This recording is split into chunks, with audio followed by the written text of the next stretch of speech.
কেউ আছেন? হ্যাঁ, না না সামনে।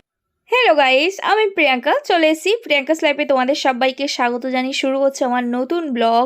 তো আমি খুব খুব খুব ভালো আছি, আশা করছি তোমরাও খুব ভালো আছো। তো আজকের ব্লগটা স্টার্ট করে দিলাম সকালবেলা রেডি শেডি গ্রো হয়ে। তো গো তো যাবই, দেখো আমি একটা সাদা কুর্তি পরে নিয়েছি, একদম পুরো আদ্যির কাপড়ের, আর কাঁচটাতে না প্রচণ্ড ময়লা জমেছিল।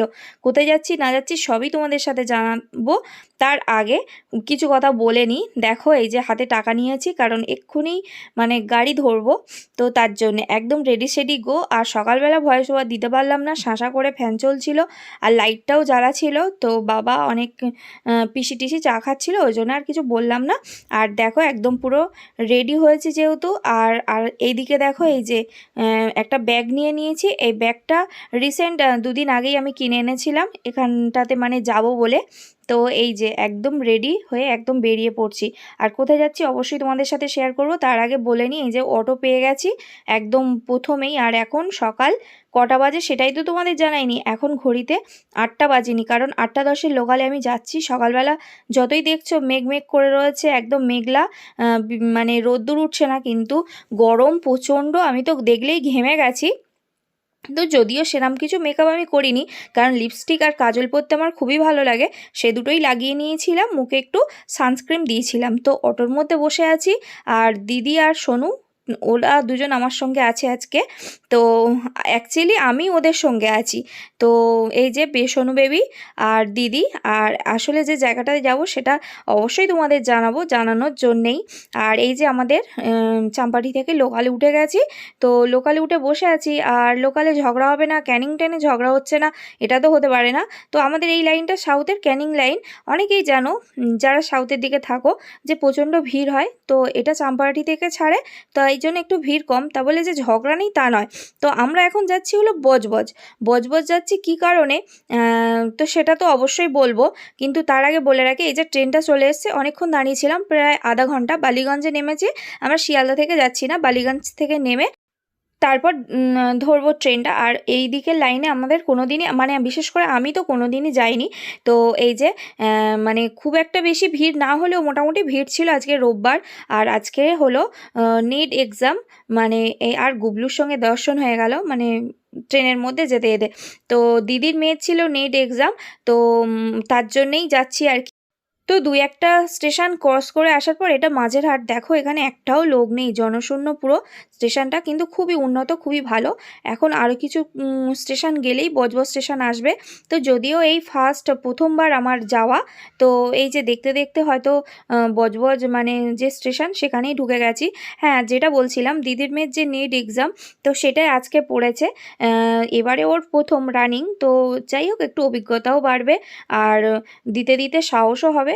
তো চলো, ওর জীবনের সব থেকে মূল্যবান টাইমটাতে আমরা ওর সাথে মানে কি বলবো, সঙ্গ দিতে পারছি, বা এটাই সব থেকে বড়। আর নেমে গেছি আমরা বজবজ স্টেশনে। এখন কোথা থেকে কিভাবে যেতে হবে পুরোটাই অজানা। তো যেতে যেতে তোমরাও, তোমাদের সাথেও শেয়ার করতে থাকবো কিভাবে গেলাম।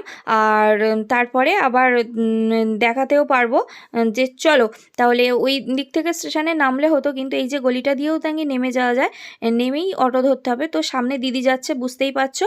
আর আজকে আমরা একদমই মানে হালকা নরম সুতির কাপড় জামা ব্যবহার করেছি, কারণ বাইরে তখন তো ছামা ছিল, মানে ওয়েদারটা মানে মেঘলা মেঘলা ছিল। এখন তো প্রচণ্ড রৌদ্র। আর বুঝতে পারছো আমাদের মতো এখানে বড় ইঞ্জিনিয়ারিং কলেজ আছে, তো সেখানেই যাব। তো প্রচুর লোকজন নেমেছে, সবই পরীক্ষার্থী। তো এদের জন্যেও আর আমার দিদির মেয়ের জন্যেও, সোনু বেবির জন্যেও গুড উইশেস আমার সবাইকে।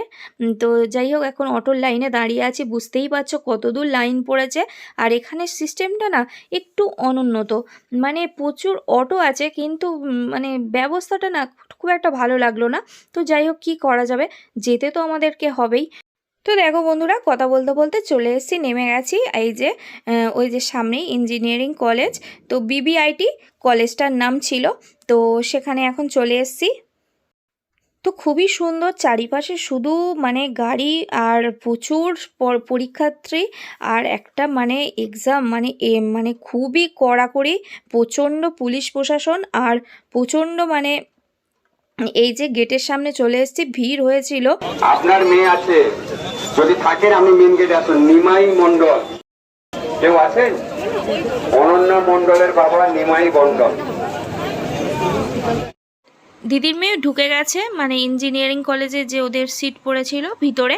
আর এটা হলো বিবিআইটি পাবলিক স্কুল। এখানে হলো অভিভাবকদের, গার্জিয়ানদের বসার জায়গা করে দিয়েছে, খাওয়ার জায়গা, বসার জায়গা করা হয়েছে। তাই জন্য এখানটায় আমি আর বড়ি যাচ্ছি, কারণ প্রচণ্ড বাইরে রৌদ্র, আর খুব ভালো সুব্যবস্থা করেছে। দেখো এখানে আশ্চর্যজনক ঘটনা হলো মানে যে ইঞ্জিনিয়ারিং কলেজটায় সিট পড়েছে সেখানে 2200 মানে স্টুডেন্টদের মানে সিট পড়েছে মানে পরীক্ষার জন্যে। আর তার সঙ্গে তার গার্জিয়ানরা মানে এতটাই অভিভাবকদের সংখ্যা, ওই জন্য এখানে বসার জায়গা করে দিয়েছে। প্লাস ওদের ক্যান্টিন আছে, সেখান থেকে আমরা একটু খাবার এনেছি। আর মা বাড়ি থেকে কিছু খাবার প্যাক করে দিয়েছিল, তো কচুরি আর একটা আলুর তরকারি মানে আলুর সবজি নিয়েছি। আর আমাদের কাছে পরোটা ছিল, সেটাও এই যে মা দিয়ে দিয়েছিল। তো খাওয়ার টাইম হয়নি, এখন 11:30 বাজে। ওকে বসিয়ে দিয়ে আমরা এখানে চলে এসেছি রোদ্দুরের মধ্যে, আর একটা কোল্ড ড্রিঙ্কস নিয়ে নিয়েছিলাম। তো এই ছিল আমাদের খাবার দাবার, আর অনেকটা সময় কেটে গেছে। সবাই দেখেছো এখানে অডিটোরিয়ামে এখানে প্রার্থনা হয়, এখানে বসার জায়গা করে দিয়েছে। কিন্তু রোদ্দুরটা উপর দিয়ে পড়ছে, তো রোদ্দুরটা পড়ার না প্রচণ্ড গরম ভাবটাও আছে। অনেক ফ্যানের ব্যবস্থা করা আছে। তো গার্জিয়ান প্রায় 4-5 হাজার হবে, আর স্টুডেন্টও 2200 মতো। তো বিশাল মানুষজন, অনেক বড় কলেজ বলে, ইঞ্জিনিয়ারিং কলেজ বলে এখানেই পড়েছে। আর বড়ি দেখো 2:30 বাজে, তো একটু ওখানে লাঞ্চের ব্যবস্থা আছে, ক্যান্টিন। তো বড়ি আনতে গেছিলো বলে আমি একটু বসেছিলাম। এখানে ভয়েস ওভার দেওয়ার কোনো মানে ব্যাপার ছিল না, প্রচণ্ড গ্যাঞ্জাম ছিল। তো আমি ওই জন্যে বসে আছি, একটু মাছের তরকারি আনতে গেছিলো, কারণ আমাদের সঙ্গে ভাত ছিল। আর আমরা খেয়ে দিয়ে এখন এই যে 4:30 মতো বাজে এখানে বসে আছি। আর 5:20 শেষ হয়ে যাবে পরীক্ষা। বাইরের দিকটায় দেখো অনেকটাই ফাঁকা ফাঁকা হয়ে গেছে, অনেকে চলে যাচ্ছে, রেস্ট নেওয়া হয়ে গেছে। আমরা একটু পরে বেরোবো।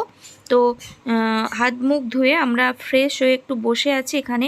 বেশ কয়েকজন পরিচিত অভিভাবকদের সঙ্গে দেখা হয়েছিল, আর ভালোও লাগতো তাদের সঙ্গে কথাবার্তা বলে। আর সবাই বেশ আমাদের মানে আশেপাশের থেকেই গেছিলেন, তো সবার সঙ্গে কথা বলছিলাম, আলাপ করছিলাম।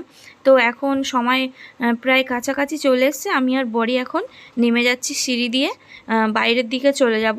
আর অনেকটাই ভিড় হবে, বুঝতেই পারছো, অনেক পরিসংখ্যা অনুযায়ী অনেক স্টুডেন্ট আর অনেক মানে অভিভাবক। তো আসার সময় প্রচণ্ড জ্যাম ছিল, আর সব প্রাইভেট কার রাখারও ব্যবস্থা আছে। তো সারাদিন মানে খাওয়া দাওয়ার তেমন কোনো অবকাশ, মানে এত গরম আর খুব একটা ভালো মতো হয়নি, সুব্যবস্থা হয় মানে হয়েছে আসলে, যেটা বাড়ির থেকে হয় সেটা ওখানে তেমনভাবে হয়নি। তো খাওয়া দাওয়া করেছিলাম দুজনে মিলে। এখন একটু জুস নিচ্ছে, মানে লেবুর জুস। এটা খেলে গরমের দিনে তৃপ্তিও হবে, আর শরীরটাও ঠিক থাকবে। আর দুজনে মিলে টিফিনের পরে লাঞ্চ করেছিলাম ওই 2-2:30 দিকে। তো এখন 5টা বেজে গেছে, আর ওই জন্য একটু লেবুর রস জুস মানে মৌসম্বির জুস বোতলে নিয়ে নিলাম বেবির জন্যে।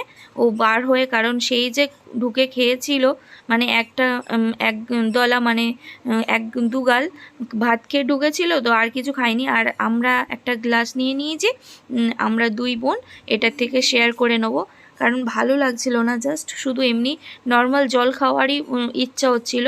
তো ছিল আমাদের কাছে বেশ কয়েক বোতল ঠান্ডা জল।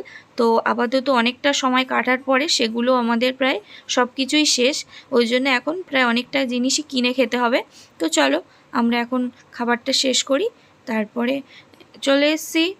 আর এই যে গেট পুরো খুলে দিয়েছে, ইঞ্জিনিয়ারিং কলেজ, পাশে মেডিকেল কলেজ, আর খুব বড় এরিয়া।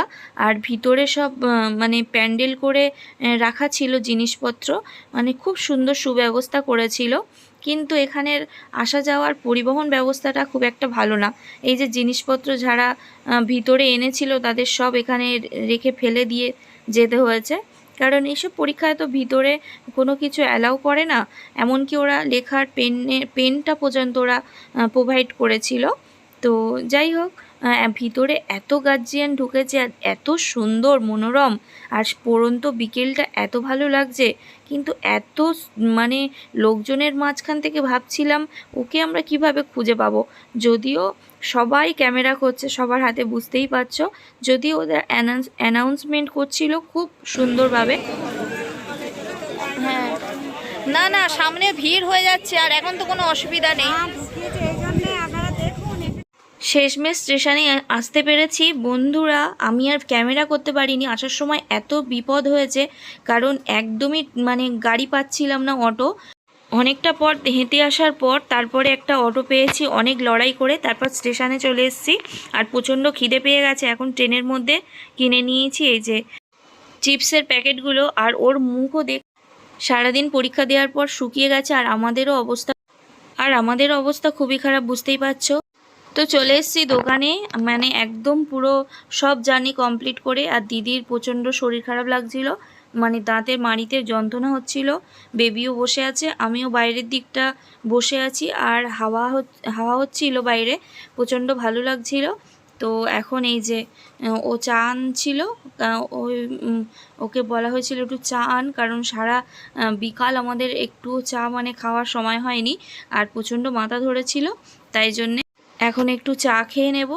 আর রাত প্রায় 8:30 পৌনে 9টা বাজে, আর 1 মিনিটও সময় নষ্ট করব না, চাটা খাওয়ার জন্যই বসে আছি। বাড়িতে চলে যাব, গিয়ে রেস্ট নেব। তো গাইস, বাড়িতে চলে এলাম, আর অনেক সংগ্রামের পরে বাড়িতে এলাম। সত্যি সারা দিনটা যা গেছে, আর সবে ঘরে এলাম রুমে। তো এবার ফ্রেশ হব, ফ্রেশ হয়ে একদম রিল্যাক্স। তো আজকের ভিডিওটা এখানেই শেষ করছি। সবাই ভালো থেকো, সুস্থ থেকো, প্রিয়াঙ্কাস লাইফের সঙ্গে থেকো। যারা ভিডিওগুলো ভালো লাগলে বেশি বেশি করে লাইক শেয়ার করে দিও। যারা ফেসবুক পেজ থেকে দেখছো তারা পেজটা ফলো করে নিতে পারো, আর চ্যানেলটা সাবস্ক্রাইব করে পাশে থেকো। ততক্ষণের জন্য বাই, দেখা হবে নেক্সট ব্লগে খুব